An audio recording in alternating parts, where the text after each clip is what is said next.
Ok, bon, alors, les cinquièmes. Activité sur les opérations de fraction.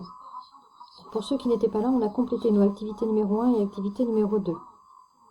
On nous dit de mettre en vert la partie réservée à l'achat du livre, en bleu la partie réservée aux jeux vidéo. Donc une case verte, 4 cases pour les jeux vidéo, puisque 1 sixième, 4 sixièmes, c'était coupé en 6.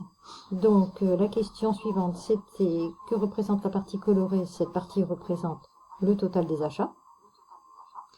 Et la fraction associée, c'est 1 sixième. Donc en fait, ça revient à faire l'opération 1 sixième plus 4 sixièmes, ça fait 5 sixièmes. D'accord, on le voit bien sur le schéma. Donc, qu'est-ce qu'on peut dire? Eh bien, on peut dire que quand on additionne, alors je mets additionne, mais soustraire, c'est pareil. Quand on additionne des fractions ayant le même dénominateur, on ajoute les numérateurs. 1 plus 4, ça fait 5. Et puis, par contre, on garde le dénominateur commun. Ça, c'est l'opération facile. C'est ce qu'on a dit avec vos camarades. L'activité numéro 2, c'est à peu près la même chose, sauf qu'évidemment, les fractions n'ont pas le même dénominateur. Donc, en vert, 1 sixième pour le livre et 1 demi de l'argent de poche pour le jeu vidéo. Donc, la moitié de 6 parts, c'est 3 parts. C'est pour ça qu'on a colorié 3 parts. Donc, la fraction associée, si on la compte, c'est 1, 2, 3, 4 sixièmes. Donc, en fait, on arrive à l'opération 1 sixième plus 1 demi, c'est égal à 4 sixièmes. Mais on ne peut pas le faire comme ça. D'accord? On a quelque chose à faire. C'est ce qu'on appelle l'opération difficile, entre guillemets. Donc, en fait, on a deux dénominateurs qui sont différents. Et on ne sait pas faire. Et vous ne saurez jamais faire. Donc, on va avoir un travail à faire, c'est-à-dire qu'il va falloir qu'on trouve le nombre qui est commun et à la table de 6 et à la table de 2. Et le premier nombre commun à la table de 6 et à la table de 2, c'est 6. Donc, celui-ci, il va falloir le mettre sur 6. Donc, à partir de 2, comment je fais pour avoir 6? Je fais x 3. Si je le fais en bas, je le fais en haut. Donc, ça revient à 1 sixième plus 3 sixièmes. La fraction égale à 1 demi qu'on met sur 6, c'est 3 sixièmes. Et à ce moment-là, on revient à l'exemple du dessus. 1 sixième plus 3 sixièmes, ça fait 4 sixièmes. D'accord? Alors, normalement, on devrait la simplifier. Elle est simplifiable par 2, parce que le dénominateur et le numérateur sont pairs. Donc ça, c'est égal à 2 tiers. Mais pour l'instant, c'est pas ça l'objectif. L'objectif, c'est de savoir calculer, donc addition, soustraction, des fractions avec des dénominateurs identiques ou des dénominateurs différents. Donc, là, je vous ai écrit la phrase que moi, je vous ai dite tout à l'heure. Entre la table de 6 et la table de 2, quel est le premier nombre commun? Eh bien, c'est 6. Donc, vous vous débrouillez pour mettre sur 6. Évidemment que pour mettre sur 6, j'utilise les tables de multiplication. Encore une fois, il faut les connaître par cœur. Ok? Alors, ça, j'ai présenté comme votre cahier doit être. D'accord? Donc, je tourne. J'ai le cours. Le cours, je l'ai mis ici. Je l'ai mis ici. Voilà. C'est un peu de bazar, hein, mon truc, là. Attendez, je change. Je vais décaler ma caméra. Voilà, ça va vous faire vomir un peu. Donc, le cours, je ne l'ai pas collé, je l'ai agrafé puisque j'en ai derrière. Nous, on commence doucement avec addition et soustraction. Ok? Alors, là, on a mis que c'était l'opération facile, puisqu'à chaque fois, on a le même dénominateur. Alors, regardons, on peut aussi utiliser un fluo. Quand j'ai des cinquièmes, j'obtiens des cinquièmes. Quand j'ai des demi, j'obtiens des demi. Ok? Donc, celle-ci, c'est facile. Alors, ça, c'est la propriété, évidemment, mathématique, on est obligé de vous la donner. Nous, c'est sur le savoir-faire qu'on va vous évaluer. Hein. Donc, ça, c'est le premier cas, c'est opération facile. Et le deuxième cas, c'est l'opération difficile, entre guillemets, hein, parce que c'est en fait hyper simple. Donc, on y va. Alors, on avait 5 douzièmes plus 4 tiers. Qu'est-ce qu'on a fait avec vos camarades? On s'est dit, quelle est la table de quel est le nombre, qui se trouve et dans la table de 12 et dans la table de 3? Le premier. qui est commun aux deux tables? Eh bien, c'est 12. Donc, du coup, on ne travaille que sur la deuxième fraction. Donc, à partir de 3, comment on fait pour avoir 12? On fait x 4. Si on le fait en bas, on le fait en haut. Donc, 5 douzièmes plus 16 douzièmes, ça fait 21 douzièmes. Cette fraction-là, elle est simplifiable hein, par 3, mais c'est pas l'objectif. On le fera un petit peu plus tard quand on se reverra en classe. Alors, ici, un petit peu plus compliqué. On a 4 cinquièmes plus 5 quarts. Ah, on a deux tables de multiplication, 5 et 4. Quel est le premier nombre commun et à la table de 5 et à la table de 4? Eh bien, c'est 20. Alors, ce que vous allez pouvoir faire quand vous allez avoir des tables de multiplication un petit peu plus compliquées, c'est de les écrire dans la marge. Et puis, vous allez voir qu'il y a un nombre qui sera commun aux deux tables.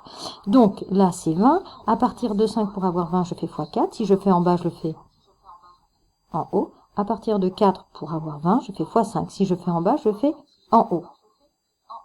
Alors, il faut faire attention, parce qu'on pourrait vous dire que, de toute façon, les dénominateurs, on peut les multiplier ensemble pour avoir un nombre commun, ce qui est vrai.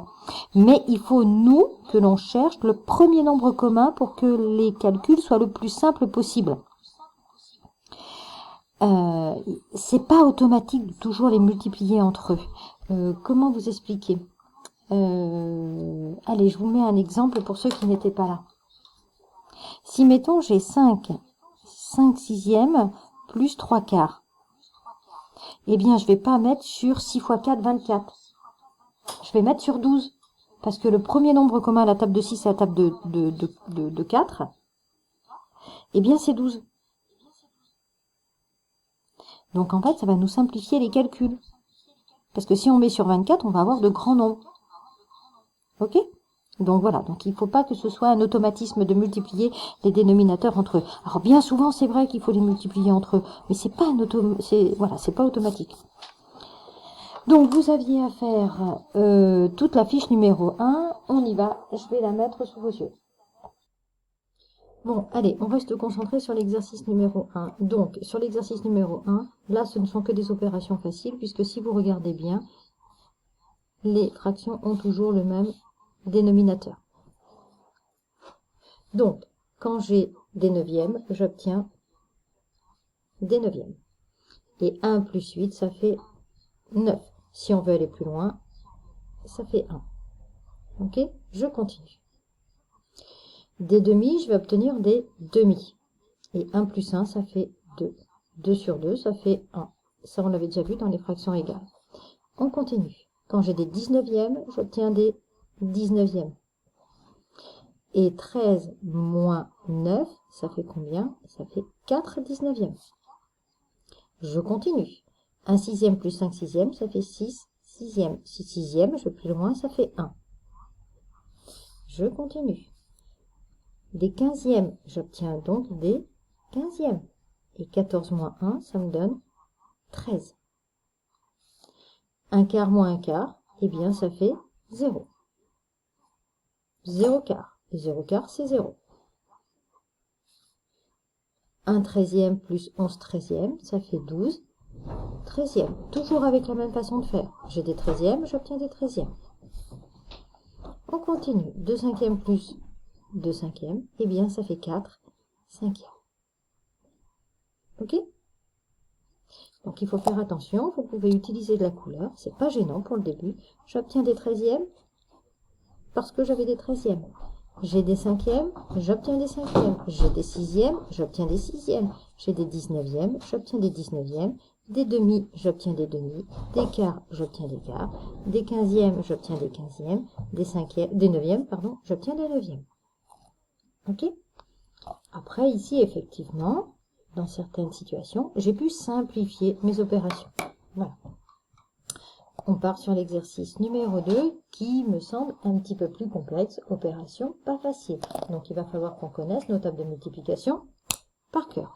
Je ne vais pas écrire les résultats à côté, je vais vraiment les détailler ici. Allez, c'est parti. 5 demi plus 1 sixième. J'ai des sixièmes. Et j'ai des demi. Quel est le premier nombre commun et à la table de 2 et à la table de 6? Eh bien, c'est 6. Donc, je ne vais travailler que sur une fraction que sur celle-ci. Celle-ci, je vais la mettre sur 6. À partir de 2, comment je fais pour avoir 6? J'obtiens, je multiplie par 3. Si je le fais en bas, je le fais en haut parce que c'est une fraction égale.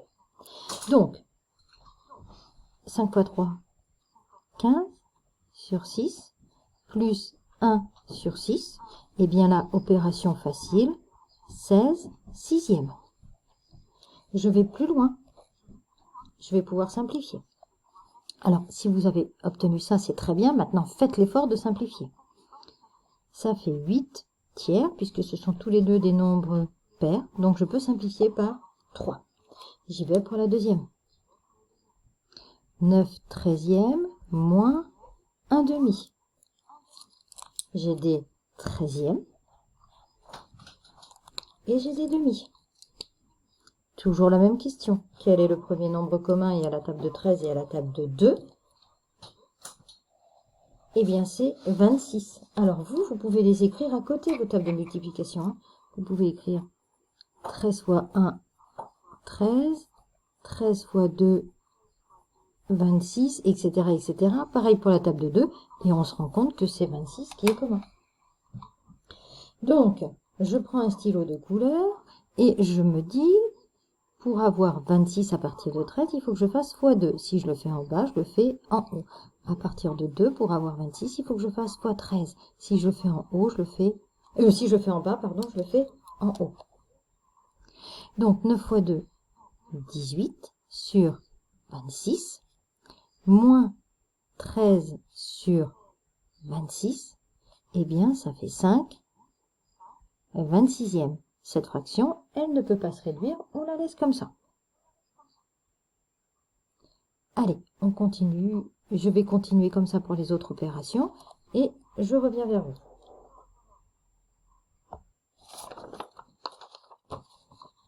Alors, on va les prendre petit à petit. C'est celle-ci que je viens de faire.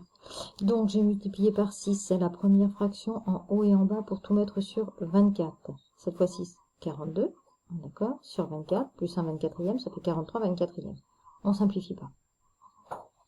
La deuxième, 9 cinquièmes plus 6 dixièmes. On met tout sur 10. Donc, on travaille que sur la première fraction. On multiplie dénominateur et numérateur par 2 pour avoir 10 en dénominateur commun.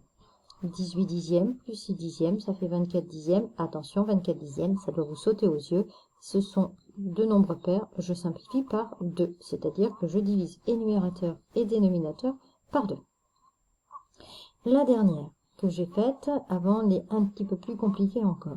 3 huitièmes moins 1 tiers, je mets tout sur 24. La première, je multiplie en bas et en haut par 3. Ça fait 9 24e. La deuxième, je multiplie en haut et en bas par 8. Ça fait 8 24e. 9 24e moins 8 24e, ça fait 1 24e. Allez, on arrive à l'opération un petit peu plus compliquée, qui est 5 plus 1 demi. Eh bien, quand on a 5, c'est comme si on avait 5 sur 1. Donc, je vais tout mettre sur 2, en fait, parce que quel est le nombre commun à la table de 1 et à la table de 2? Eh bien, c'est 2. Donc, je multiplie le numérateur et le dénominateur par 2. Ce qui me donne donc 10 demi plus 1 demi, ça fait 11 demi. On continue avec la suivante. 3 moins 1 quart. Quand j'ai 3, c'est pas comme si j'avais 3 sur 3, parce que 3 sur 3, ça fait 1. Donc, quand j'ai 3 unités, donc j'ai 3 sur 1, en fait. Ok? Donc, je vais tout mettre sur 4, donc je vais multiplier en bas et en haut la première fraction par 4. Donc, ça me fait 12 quarts moins 1 quart. Ça fait donc 11 quarts. Ça se simplifie pas. Et je finis la dernière, 12 septièmes plus 5 tiers. Quel est le premier nombre commun à la table de 3 et à la table de 7? Eh bien, c'est 21. Donc, j'ai multiplié la première par 3 en bas et en haut. Et la deuxième, j'ai multiplié par 7 en bas et en haut. Toujours sans calculatrice, évidemment. Vous êtes né avec une tête, alors on l'utilise. 36 sur 21. Plus 35 sur 21. J'ai des 21e.